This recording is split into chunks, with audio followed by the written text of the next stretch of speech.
Well, during the whole situation with COVID and people having their elective surgery put off, Mikey here has been in touch with me, and this is quite a complicated story, so bear with us. But literally coming into the studio, you were squeaking. Your hip was making this noise, which is quite bizarre. And this is what we need to talk about. You've been waiting for surgery. I know you had an accident. Should we go right back? You had an accident when you were young. You thought you were okay, but you got issues that went on, and eventually that you had an operation, didn't you? Yeah, Paul, it all started when I was a lot younger. When I was 10 years old, I had a car accident. Well, I was hit by a car. Yeah. That was all done. It was only later on in life that about in my teens, that I developed pain in my hip.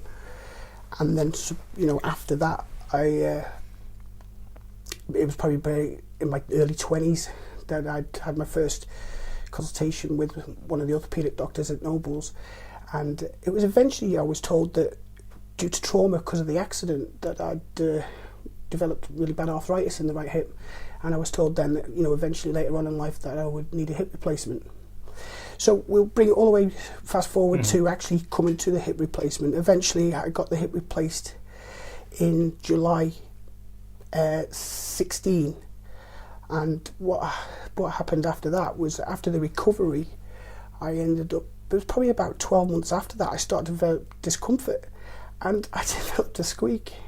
Yeah. And the squeak actually just got worse. I actually didn't go back to see the surgeon at Nobles after that. I'd actually just went back to physio, and the physio tried to help me, and develop, to try and get, I'm taking that squeak corresponds with pain. I mean, it's something is rubbing, isn't it? This is what they don't think. They don't. The hospital. They think that I shouldn't have no pain from this, but the actual pain that I'm getting is a nerve pain. So it's like, if you have toothache, that nerve, and that's the pain that I have. Oh, that's horrible. It's horrible. It's constant as well. And as it's got longer and it's longer, my actual movement, I had to stop work, in June last year. That was difficult because I've always worked, and it's what keeps my mental health good, And I said about COVID, I mean, presumably you're on a list somewhere for some treatment, but it's all gone a bit wrong, basically, hasn't it? It's all gone wrong because I was supposed to have been done last year, around about the April time last year. That would have given me the opportunity to recover because of my job, that I would have been ready for TT, basically, because of COVID at all. It went pear-shaped. But the annoying thing was that when I was called to go over in September, and to have my pre-op in the UK, it was relief. I was really happy the fact that I was getting seen to. You made it to the top of the list, basically. I made it to the top of the list. Yeah. Unfortunately, because of COVID again, I was cancelled. And I was cancelled. It's a nightmare, isn't it? I know where we're going here. Basically, you just fall in the gaps somewhere. In the gaps, yeah. So the thing is that the hip has just deteriorated even more. I didn't get seen in September. I had to come back to the island. Obviously, I stayed there because of the, having to come back in self-isolation. Yeah. I'd already done, I think, 4 times that I'd isolated since in the whole period of time last year. Right. So that was stressful enough, and I'd got that. I got seen. I got that, When I came back, I developed a pain in my chest, in the intestines. I'd been to see my GP, and I'd sent samples to the hospital. In January it was that I'd actually sent the samples in. In February I received a letter from my GP saying that I required an urgent appointment at the hospital, at the gastro department, and if I don't hear anything in 4 weeks, that I would contact the surgery, and I'd contact admissions at hospital, to make sure that I was I was on a kind of list to be seen, sort of thing. I've still not been seen.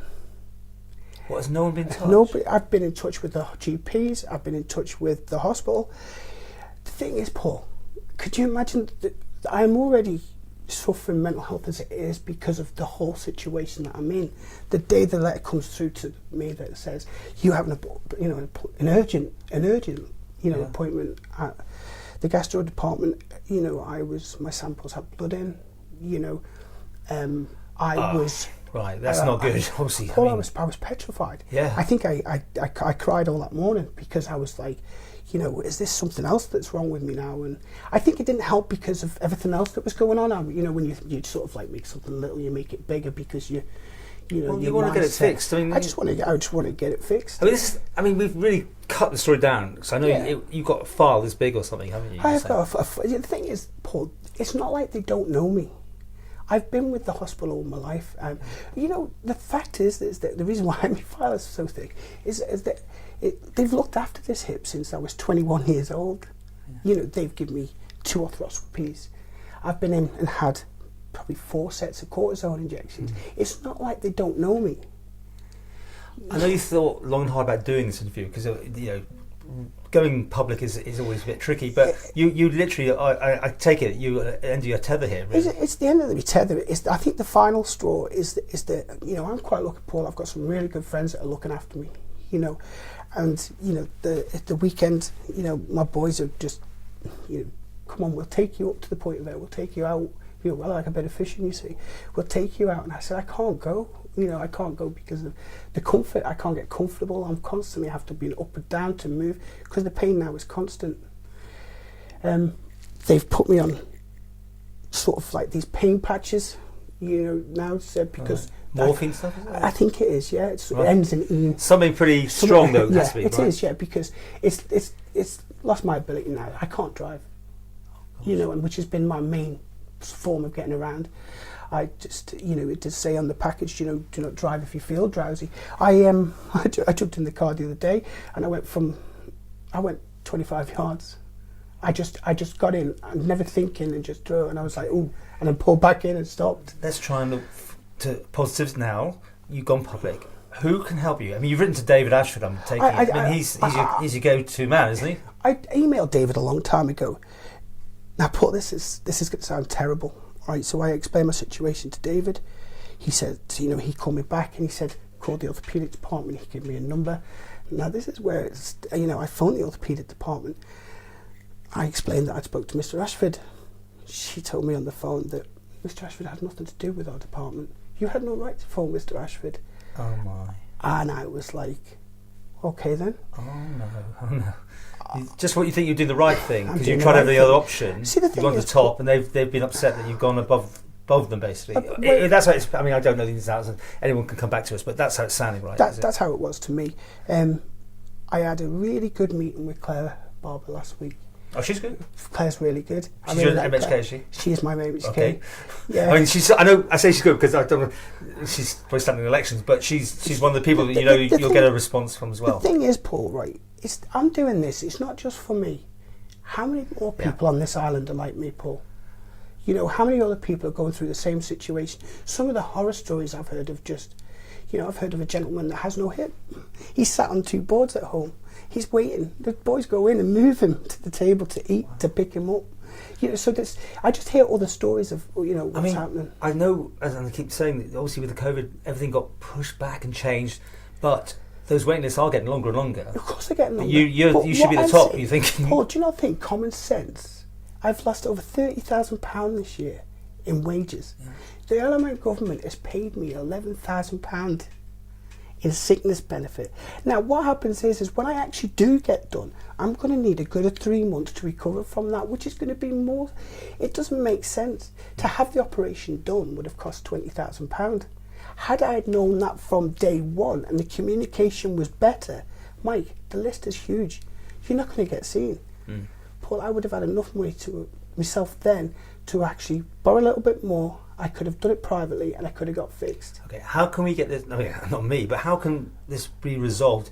You've fallen, as we see, it looks like between some sort of cracks here. The problem is that if I don't get seen soon, Paul, right, my life savings, I've even had to sell my boat. Everything's gone. The thing that's stressing me out and is making me even more iller is that when that bank balance runs out and I don't have any money left, just due to something that is not my fault. Your story is just, I mean, it's going to be very upsetting to a lot of people because, as you say, the other people in the same situation. I just think it's going to give other people, Paul, I want to give other people and do the same as what I'm doing. We need to get onto this government. This government is dreadful. You know, I do understand as well that COVID's hit, and I do, but to not class this as an emergency, to get this lad back working so he can contribute back to, so he can look after his family. Mm-hmm. You know what I mean? It's like, if anyone can help you, can they get in contact with you, or just I'm on Facebook. Right, look you up. You know, just look me up. It's been, and for the first time, and I'm going to say this because there is a lot happening about mental health on the island. I was just saying to my friend the other day, and I've explained to him, for the first time of actually feeling an anxiety attack, Paul. You know, because everything's just, you know, I look at my pounds and it can set me off. I can, you know, I look at about mental health. I mean, this is clearly going to play on your mind a lot. Oh, crazy! The most painful thing I've ever had to encounter was you know, unfortunately, one of my good friends actually seen me have it. You know, panic attack where the whole chest just tightened up and I couldn't breathe, and he was ready to take me to A&E. Yeah. You know, it was that bad. So an operation could be done. It's just getting the right people in the right place at the right time and getting you over to I need UK? to get this seen to as soon as possible, because that's the most worrying. Yeah. What have I got? What's the matter? You know, the communication between, you know, GPs and doctors and to the actual, you know, the patient on this island is terrible. I think you fall, as I say, between the plank sort of thing on this one. So thanks for coming in. And I know you've been very nervous about even doing this. I am. I'm not just nervous. I just, you know, I don't want to sort of diss the hospital. Every time I've gone to the hospital, I've always been looked after very well, and I can't do that. I blame our government. Well, it's procedures somewhere, isn't it? It is, it's managers and something's. You know, when you look at wrong. possibly, I don't know. I mean, this is just surmising and just having a, you know, say there's 150 people waiting for a hip replacement on the island.